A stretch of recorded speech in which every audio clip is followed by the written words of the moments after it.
Hey, everybody, this is Perch.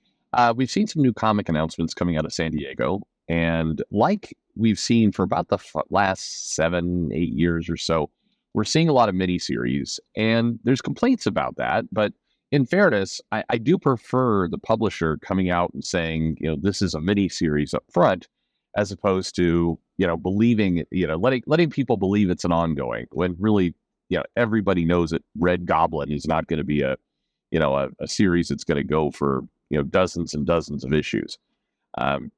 It's it's sad how kind of there's been a reset of the customers' minds now, where and by the way, we can certainly use publisher language to say customer equals shops and consumer equals the in fan, the customer. By money is changing hands in both directions for sure.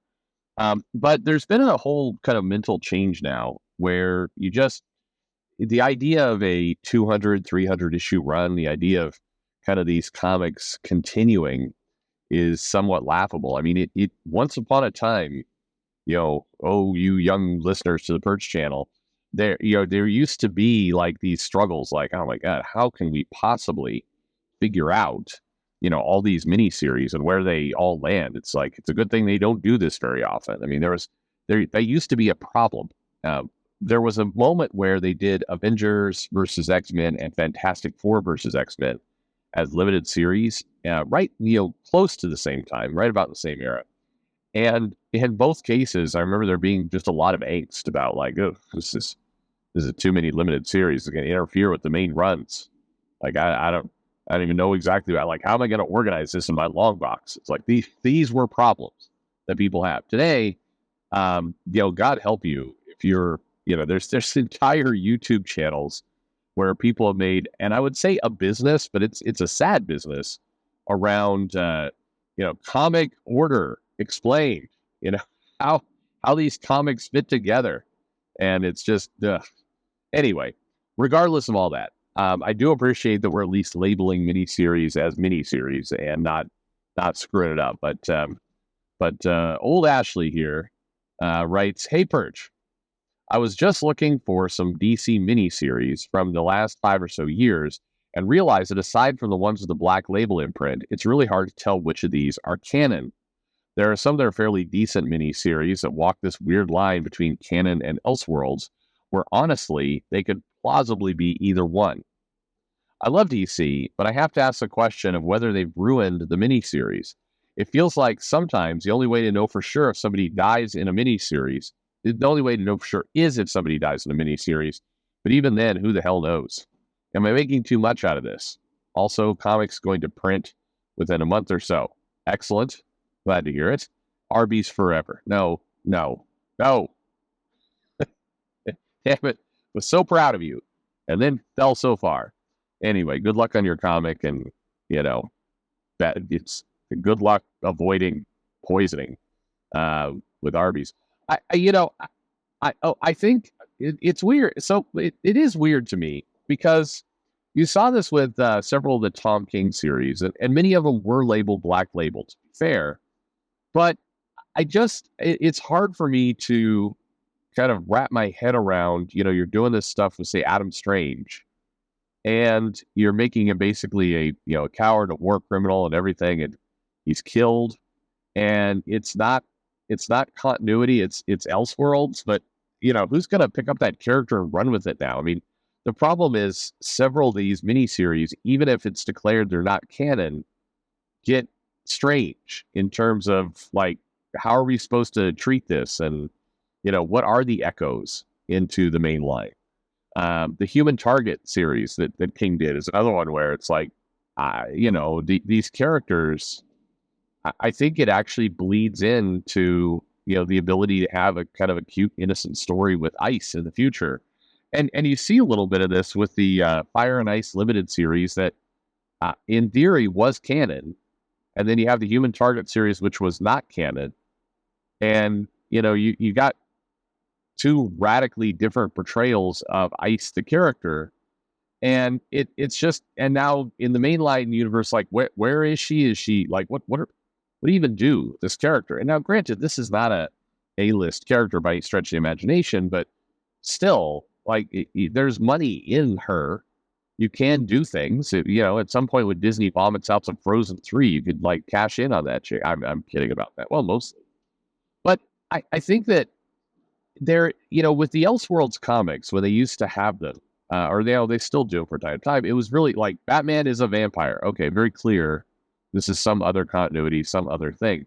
But when it's like everything about this comic and the continuity and the storytelling is just like our universe, except one of the characters is a rapist, and we're just gonna play with that for a while. It's tougher. I think in order to do a proper kind of non-canon Elseworlds type series or Black Label series, you need to you need to go adrift. You need to further distance yourself from the main line. You need to tell a story that really is a reimagining of something.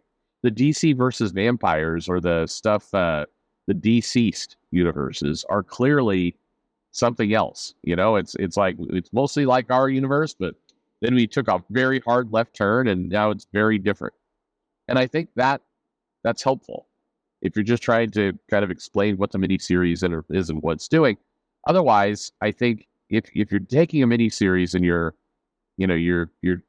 like Marvel does, where you have like a Psylocke miniseries, Wolverine miniseries, a lot of those are forgettable. Like the stories don't really have much of an impact, and you know what I always blow me away, by the way, Marvel does this constantly, where they'll do a story and they're like, here's a special story in the life of Wolverine. And they have Wolverine fighting this generic villain that, you know, you'll never see again. Like so it's like you took the time to actually do a, 4-issue, special comic, that stand on its own and is its own thing. And then you have Wolverine going up against like a guy in a suit who's buying diamonds. And it's like, who thought this story was good enough to, I mean, why it wouldn't work well in the main title and to do a special, agree to do a special extra series of this comic of Wolverine fighting nobody important that you'll never see again. I don't know. That kind of stuff, I think, also defeats what things are. But DC has blurred that line a lot. And I think they leave people asking, like, is this in continuity, out of continuity? And the creators don't always help either by going, well, I don't know. What do you think? It's like, bitch, we're asking you. Like that, we wouldn't be asking if we were certain. So therefore we went to the source, the writer. So don't play this like, I don't know, could be either one. Who did I see? I think Tom Taylor did that at one point. It's like, damn it, don't be an asshole. Like just answer the fucking question. For me, I think, if you're going to do it, first of all, I think invest money into your main line. That's what you should do. Your regular ongoing comics, and do whatever gimmicks. I mean, as much as people beat up on Bendis, I think when he took over, this was in the heroic era after the Dark Age. Bendis was doing the Avengers, if you remember that, and it started over the brand new #1, which was bad. But in his defense, he was doing these 6-issue arcs or whatever. And so the comic would continue to number, but they'd be like, they'd put a little sticker or something on it. Probably wasn't Bendis, probably the editor is like, issue 1 in this arc. And so they got the jumping on point thing, if that's really something that exists, they got it. And they were able to kind of piece it out, but also, keep some sanity to the numbering. And I thought that was well, but invest into your main line.